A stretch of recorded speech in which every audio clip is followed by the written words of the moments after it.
A single dad janitor covered the CEO's mouth and whispered, "Don't take another step." The words trembled in the dimly lit hallway, echoing between the cold metal lockers as he held her back with one arm, his other hand gripping the mop handle like a shield. The floor beneath them shuddered with a deep, dangerous groan, as if the entire building was warning them of something about to collapse.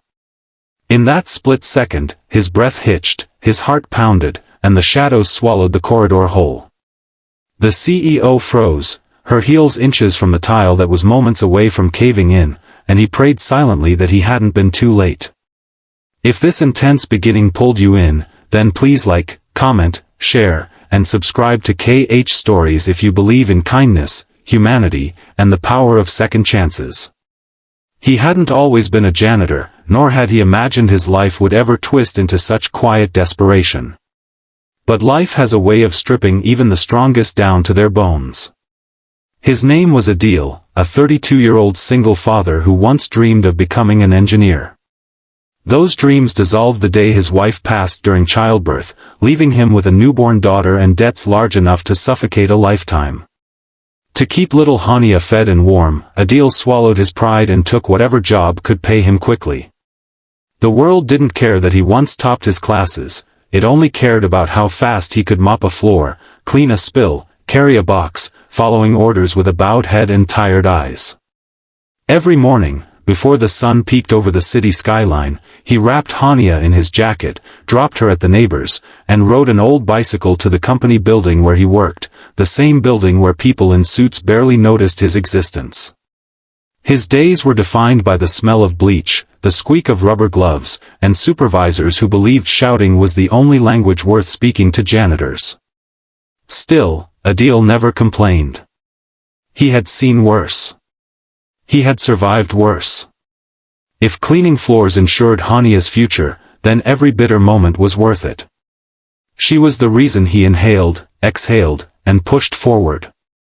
On the 12th floor worked the woman everyone talked about, the new CEO, Ayla Malik, a woman rumored to be colder than the office air conditioning. She had replaced the previous CEO, whose corruption scandals had nearly dragged the company into ruin. Ayla was known for her sharp intelligence, brutal decision-making, and her ability to read financial charts the way poets read emotions. To the staff, she was untouchable. To the board, she was a miracle. To herself, she was lonely, though she never admitted it. And to Adeel, she was just another person too high up the ladder to ever notice someone like him. But fate doesn't need ladders.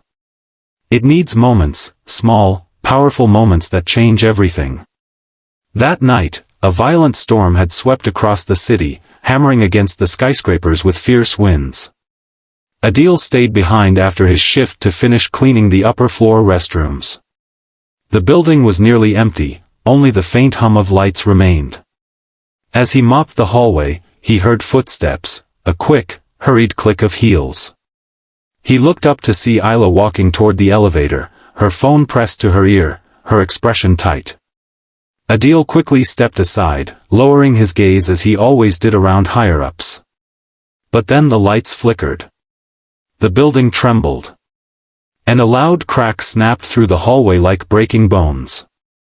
Without thinking, without fear, without hesitation, Adeel moved. He ran forward, dropped the mop, and reached her just as she was about to step on the tile that had already begun sinking. His hand covered her mouth instinctively, not to silence her, but to stop her from gasping and jerking forward. With his other arm, he pulled her back, pressing her against the wall as dust showered from the ceiling. The tile collapsed. The floor caved inward. A dark, jagged hole opened where she would have stood. Ayla stood frozen, stunned, her breath trembling against his hand. When he finally released her, he stepped back immediately, apologizing under his breath, fearing he had crossed a boundary that could cost him his job. But Ayla wasn't thinking about boundaries. She was staring at the hole, then at him, then at the mop lying on the ground. "Why were you still here?" she managed to ask, her voice softer than rumored. Adeel lowered his eyes. He didn't want applause. He only wanted safety, for himself and for others. Just doing my job, he whispered. But Ayla didn't walk away. Something in her changed that night. Maybe it was the realization that someone she had never noticed had just saved her life. Maybe it was the exhaustion she had been hiding behind boardroom confidence. Or maybe it was the silent pain she sensed in Adeel's eyes, the kind of pain only people who have truly suffered recognize. Over the next days, her gaze followed him without him knowing. She watched how he worked, how he smiled despite exhaustion, how he silently picked up after employees who created messes they never looked back at, how he rubbed his eyes when he thought no one was watching. She noticed how he left early in the evenings, always in a rush, as if someone was waiting desperately for him. One rainy morning, she saw him outside, riding his old bicycle, balancing an umbrella with one hand while a small girl in a pink sweater sat on the back seat, holding a school bag almost bigger than herself. They were laughing, despite the rain. That single sight softened something deep inside Ayla. She watched him until he disappeared down the road. Inside the office, she found herself